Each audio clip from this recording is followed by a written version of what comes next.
अरे घूरना बंद करो, पहले सब्सक्राइब करो। Remote control jeep restoration. एक समय की बात है जब महेंद्र नाम का कार मैकेनिक हुआ करता था। वो अपना काम अच्छे से करता था, इसीलिए उस गांव में सब अपने गाड़ियों को उसी के मैकेनिक शेड में रिपेयर के लिए देते थे। महेंद्र एक बार अपने बेटे से, रे, मेरे व्यापार का डिमांड रोज बरोज बढ़ते ही जा रहा है। मुझे वैसे भी एक असिस्टेंट की जरूरत थी, तुम आओगे क्या? ठीक है। इस तरह महेंद्र अपने बेटे विजय को कार, जीप ऐसे बड़े बड़े गाड़ियों को कैसे रिपेयर करना है वो सिखाया।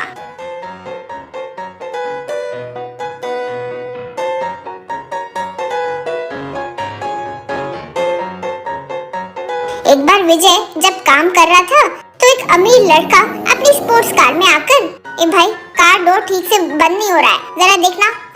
विजय उस कार को देखकर मन में, वाह क्या कार है ये, क्या बात है, किसी तरह इसे चलाना चाहिए, यूं मन में सोचकर, सर कार यहाँ छोड़ दीजिए, मैं रिपेयर करके आपके घर ले आऊंगा ना। वो अमीर लड़का हाँ कहकर स्पोर्ट्स कार की चाबी उसे दे दिया। विजय उस कार डोर को ठीक करके रात होते ही उस कार को लेकर आराम से गांव भर में घुमा। अपनी ये इच्छा पूरी करने के बाद उस रिच किड को स्पोर्ट्स कार देकर, सर आपका कार रिपेयर हो गया है, चेक कर लीजिए। रिच किड अपने कार में बैठकर अंदर स्पीडोमीटर देखा। क्या भाई, स्पीडोमीटर में तो 100 किलोमीटर घूमे ऐसे लग रहा है। टेस्ट ड्राइव कर रहा था सर, फिर आपको बाद में परेशानी नहीं होनी चाहिए ना, क्यों कहकर पैसे लेकर चले गया। अमीर लड़के को तब जरा शक हुआ। तुरंत अगले दिन वो अमीर लड़का स्पोर्ट्स बाइक पर आकर फिर से विजय को बाइक दिया। विजय को फिर से उस स्पोर्ट्स बाइक पर घूमने की आशा हुई, तो फिर से रिपेयर करने के बाद रात भर उस स्पोर्ट्स बाइक पर घूमकर अमीर लड़के को देकर, सर आपकी स्पोर्ट्स बाइक रेडी हो गई है सर, कहकर उसे चाबी दिया। हमेशा की तरह स्पीडोमीटर देखने के बाद अमीर लड़के को पता चल गया कि उस पर भी 100 किलोमीटर घुमा गया है। एक दिन शाम को वो अमीर लड़का गांव में जब घूम रहा था तो विजय को किसी के साथ स्पोर्ट्स बाइक पर जाते हुए देखा। अपने दोस्तों के साथ अच्छे से एंजॉय कर रहा था।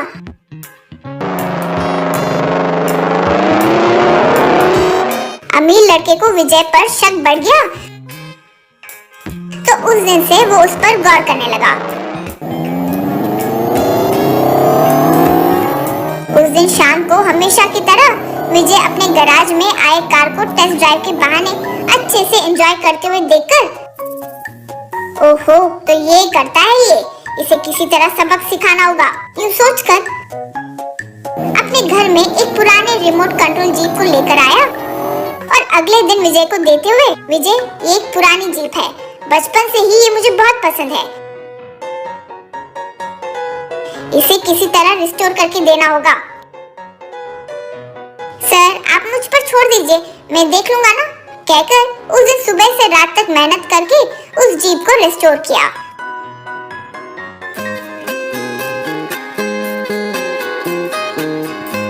हमेशा की तरह उस शाम भी विजय उस जीप में गांव भर में घुमा। तब चोरी छिपे रिच किड उसे अपने रिमोट से ऑपरेट करने लगा। जीप गोल गोल गोल घूमने लगी। बाप रे, ये क्या, ये जीप अपने आप चल रही है, बाप रे कुछ भूत वूत तो नहीं है इसमें, बाप रे बचाओ बचाओ, ये पुकारने लगा।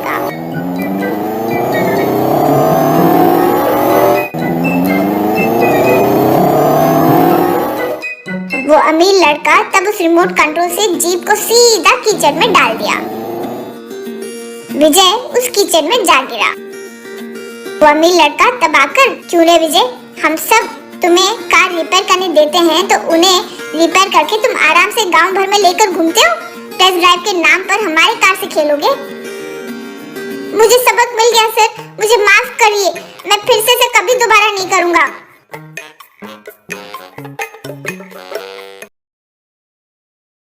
मनी ट्रक चोर। दुर्गापुर नाम के गांव में एक बड़े से दुर्गा माँ के मंदिर में हर साल बड़े धूमधाम से उत्सव चलता था। वो उत्सव को देखने के लिए आसपास के गांव से कई लोग आते थे। उस गांव में चोरी बहुत होती थी। उसकी वजह से पुलिस वाले कड़ी बंदोबस्त करते थे। उस गांव में उत्तम कुमार नाम का एक राजकीय नायक हुआ करता था। उसका नाम तो उत्तम कुमार था, लेकिन वो बहुत बड़ा नीच था। एक दिन उत्तम कुमार शहर में एसपी ऑफिस तक गया।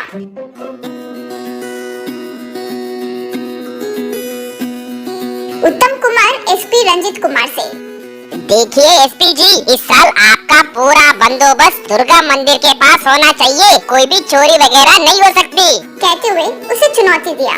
तब एसपी और उसके साथियों को मजबूरन हाँ कहना पड़ा। उसी गांव में एक जंगल के पास एक गुफा में एक डाकुओं का झुंड रहता था। उनका नायक था गब्बर। वे आसपास के गांव में जाकर ना ही लोगों को लूटते थे,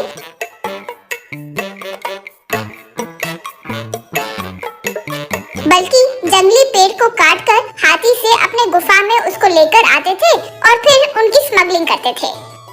उत्तम कुमार एक दिन अपने आदमियों के साथ गब्बर की गुफा में आया। देखो गब्बर, इस उत्सव में जो हम काम सोचे वो पूरा होना ही चाहिए। कोई भी गलती मत करना। गब्बर और उसके आदमी ध्यान से सुन रहे थे। उत्सव का दिन आ गया।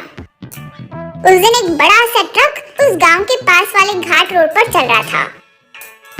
वो ट्रक थोड़ी दूर जाने के बाद उसके आगे हाथियों का झुंड आकर रुका। वो देखकर ट्रक रुक गई। तब ट्रक के ऊपर गब्बर और उसके आदमी हमला करे। दंग रहकर वो वैन ड्राइवर सिम्बा ट्रक छोड़कर भाग निकला। ड्राइवर को पकड़कर उसे नदी में फेंक दिए। फिर ट्रक पर छेद करके उसमें से सारे पैसे निकालकर अपनी गाड़ियों में भर लिए। फिर वो ट्रक को पानी में फेंक दिए।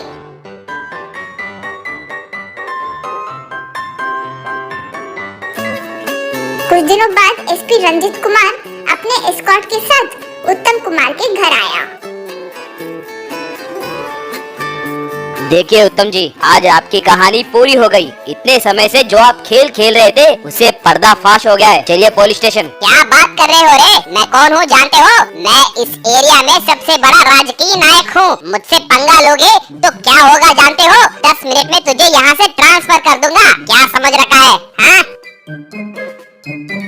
सब हो गया है, तेरा ये ढोंग सब खत्म। तुम क्या करे, क्या चल रहा था, सबको पता चल गया है। मेरे पास पूरे सबूत होने के कारण ही तुझे मैं आज अरेस्ट करने आया हूँ। तुम शायद नहीं जानते, लेकिन जिस दिन तुम मुझसे मिलने एसपी ऑफिस आए और बोल रहे थे कि पूरी बंदोबस्त मंदिर के पास करो, तभी मुझे तुझ पर शक हो गया था। तभी इंक्वायरी करके पता लगाया कि तुम एक चोर से राजकीय नायक बने। फिर तुम जो गाड़ी में घूम रहे थे ना, मैंने उसमें जीपीएस लगाया। ठीक उसी तरह उस मनी ट्रक में भी जीपीएस लगाया। समझे? अनपढ़ गवार जैसे तुम्हें ही इतनी होशियारी है तो मुझ जैसे पढ़े लिखे एसपी का औहदा रखे इंसान में कितना होना चाहिए। तुम जैसे राजकीय नायक ही इस देश के धब्बे हो। एक और बात, वो कंटेनर में जो पैसे थे वो पूरे फर्जी पैसे ही थे। ये होगा मुझे पहले से ही पता था। चलो पुलिस स्टेशन। कहते हुए उन्हें ले जाकर जेल में डाल दिया।